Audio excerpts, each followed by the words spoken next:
Ben Shapiro weighed in on Alexandria Ocasio-Cortez winning her primary against Joe Crowley. And prepare yourself for all of the lazy right-wing tropes he uses. What do you make of this? Is it an anomaly, or do you think this is a movement? No, I do think this is a movement. I think the next wave of Democrats are going to be much closer to Bernie Sanders brand Democrats than even Nancy Pelosi brand Democrats. And what you see here is the sort of howling at the moon branch of the Democratic Party, in which they throw out whatever radical proposal they want and then suggest that this is truly authentic, that moral clarity lies in making proposals that are completely untenable, that will never be paid for.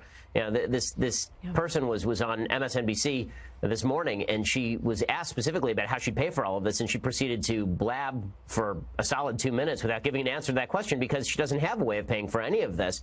But, of course, the Democratic base has decided that it is much more important to have somebody who is virtue signaling about why everybody should have a government job and why housing should be government provided than to actually have candidates who have policies that can never be implemented. You know, not essentially. She's put herself out there as a socialist. What do you make of that? Yeah. And, you know, she's as radical as can be. But, again, it is very easy to virtue signal about policies that have no impact when they're never implemented. Yeah. Bernie Sanders never did anything in the Senate until he ran for president. And I highly doubt that any of the policies that are espoused by Ocasio-Sanchez are really going to result in anything real here, because it's easy to go home and say that big government's going to solve all your problems. When it comes time to hash out the actual legislation, it's going to be pretty difficult to get that stuff passed. So the Democrats, who are so all-fired eager about the new wave of the Democratic future, they may find that this is not in the mainstream. This is a New York district. It has been a Democratic district for 20-odd years. I mean, longer than that. But the person she replaced had been a 10-term congressperson. So it's not as though winning a Democratic primary means you're the wave of the future all across America. It means you want a Democratic Party in New York, for goodness sake. Yeah. Every single thing he said there was factually wrong, as in all of the evidence points to the opposite conclusion. So when he says, as he did at the end there, well, this is not mainstream. This is just a one-off. This is just a Democratic primary in the Bronx. Obviously, this has no bearing on what would happen in, really red states like West Virginia, for example. He didn't say West Virginia, but I'm giving you West Virginia as an example. One of the reddest states in the country. Okay, he's saying, this is a Democratic primary. It's a one-off. What are you going to do? This isn't indicative of the rest of the country. Okay, you do realize, Ben, that the candidates who are further to the left, who are populist left, like Alexandria, like Bernie Sanders, they actually do better in red states. Bernie Sanders cleaned Hillary's clock across the Midwest. As a general rule, it wasn't perfect. And honestly, a lot of it depends on the demographic breakdown in the given states. But in most of the red states, Bernie Sanders destroyed Hillary Clinton. Why?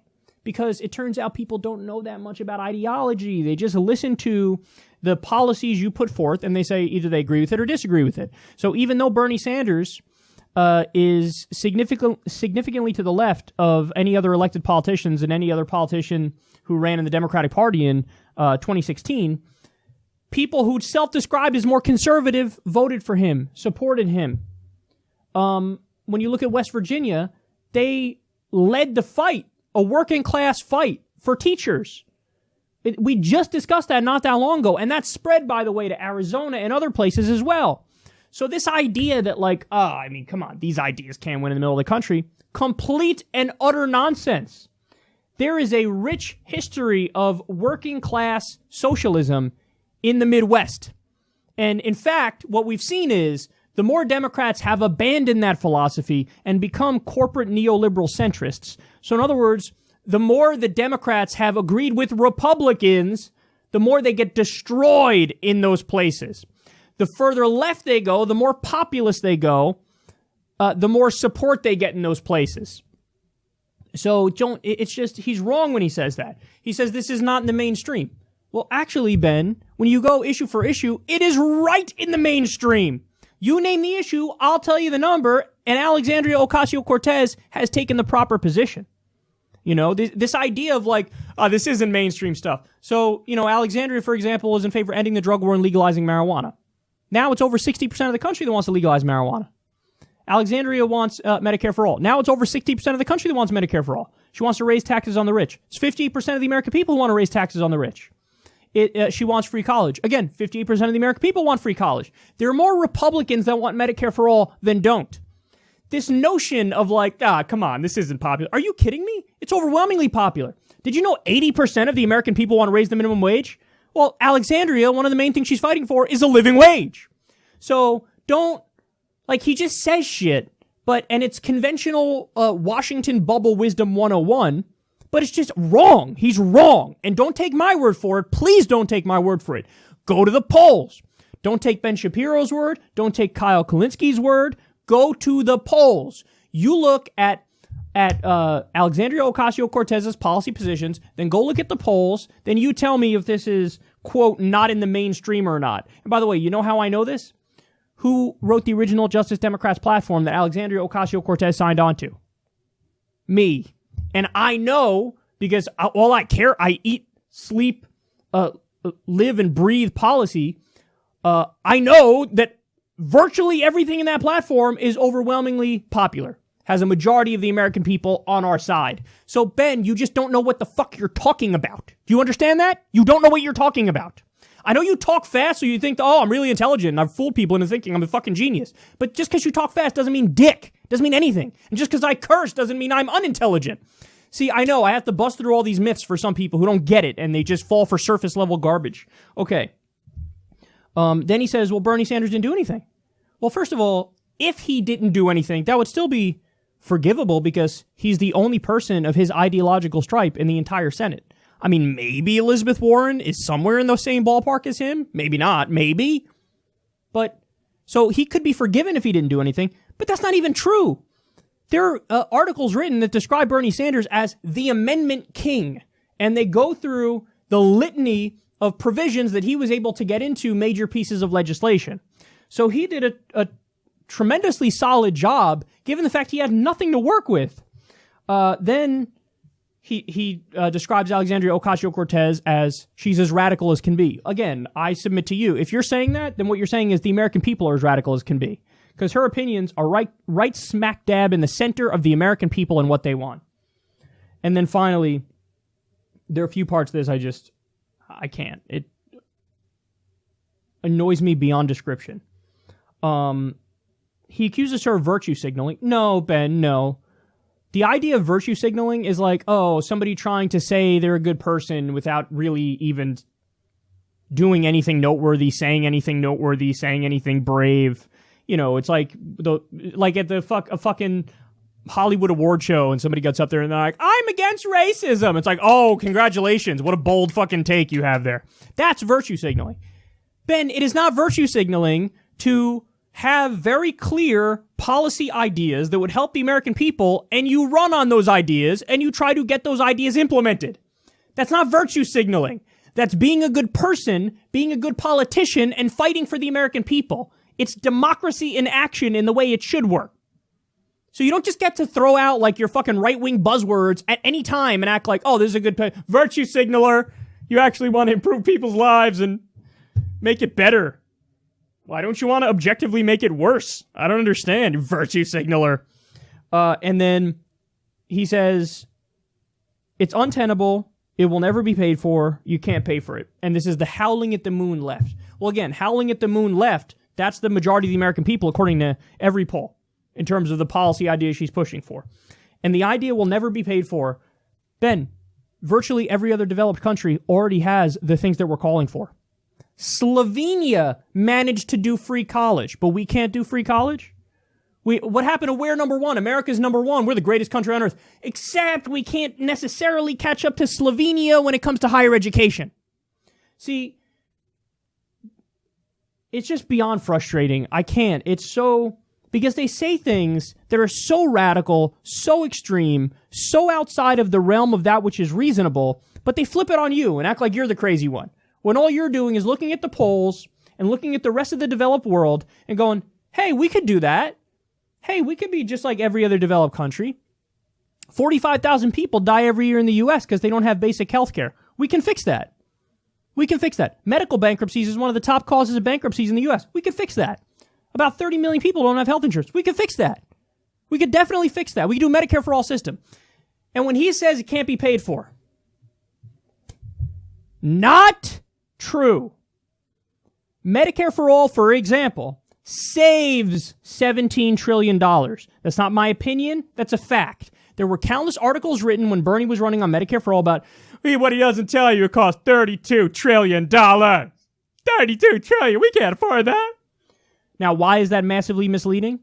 They don't tell you that, first of all, it's $32 trillion over a decade. Second of all, it would cost, if we didn't do Medicare for All and we just kept our private system intact, it would cost $49 trillion over that same decade. So you do the math. 49 trillion minus 32 trillion is what? 17 trillion. So because we have an unnecessary for-profit price gouging middleman, it would be more expensive under our current system. If you get rid of that and you have a single payer system, the government is the insurer, no profit margin, what happens? You cover more people and you do it for less money and you get better outcomes. Not me speaking, the study speaking. Sorry, Ben. So he doesn't know what he's talking about. He doesn't know what he's talking about. It'll never be paid for. It saves money. People say, we can't afford Medicare for All. We can't afford not to do Medicare for All. And then when it comes to something like free college, for example, guys, did you know we just had, $80 or $100 billion to the military budget? Now, we already spend more than the next 9 biggest countries combined, and most of them are our allies. But we increased the military budget by $80 to $100 billion. We could have done free college for just that amount of money. And nobody even blinked. Nobody was like, hey, can we afford this military spending? I don't know about that. See, when it comes to bailouts for Wall Street, when it comes to corporate welfare, when it comes to the military budget, nobody questions it because they go, that's just, you grandfather that in to the way the government functions. It's a moral necessity. That's how people think about those issues. The reality is the real moral necessities, education and healthcare, are right on the top of that list. And by the way, we can cut our military spending by 50%, bitch, and still be the largest military in the world by far and away. We have 900 military bases around the world that cost $100 billion a year to maintain. Have you heard Ben Shapiro go on these talk shows and talk about how, hey, maybe I think we can reduce the 900 military bases to about 250 and we'll be all right. It's really expensive. I don't know if we can afford it. It'll never be paid for. Never. The concern over dollars and cents only extends to programs that would help the American people. It never extends to endless war, corporate welfare, and Wall Street. So, listen, here's the thing. This guy is viewed as some sort of genius right-wing intellectual. And I have to tell you guys, I am so tired and so bored by these stale-ass arguments. Yesterday I was going through a lot of this stuff, the responses to Alexandria Ocasio-Cortez, and I was just hoping and wishing for just a little bit of something new. Just give me some sort of clever twist on an argument. Give me something that makes me pause and think a little bit. But no, they have the same stale bullshit points they always go back to. They're not even close to mildly convincing to anybody who knows even a little bit about these topics. So, Ben, take some time off, think about these things a little more, and give me something that at least I can pause and I don't immediately scoff and laugh at. Give me a little something that I can go, that's a new clever argument that I have to think about how to argue against. But they don't. They don't have anything. They have nothing. It's the same bullshit. I'm surprised he didn't bring up Venezuela. Alex Jones, that's all he has. Venezuela. I'm surprised he didn't bring that up. But every other stupid right-wing trope, he trotted out there, and it's just as silly coming out of his mouth as it is coming out of Alex Jones's mouth or anybody else's mouth. And please, just make it a little more challenging for me, because this stuff, I want to be challenged doing this show. I don't want to have to come out here and point out the obvious for the 9,312th time. I want to be challenged. I want to have to see what you said and dissect it and come up, this is interesting. Let me research to see if he's right about this. Never the case, because they say things that aren't even remotely convincing or interesting.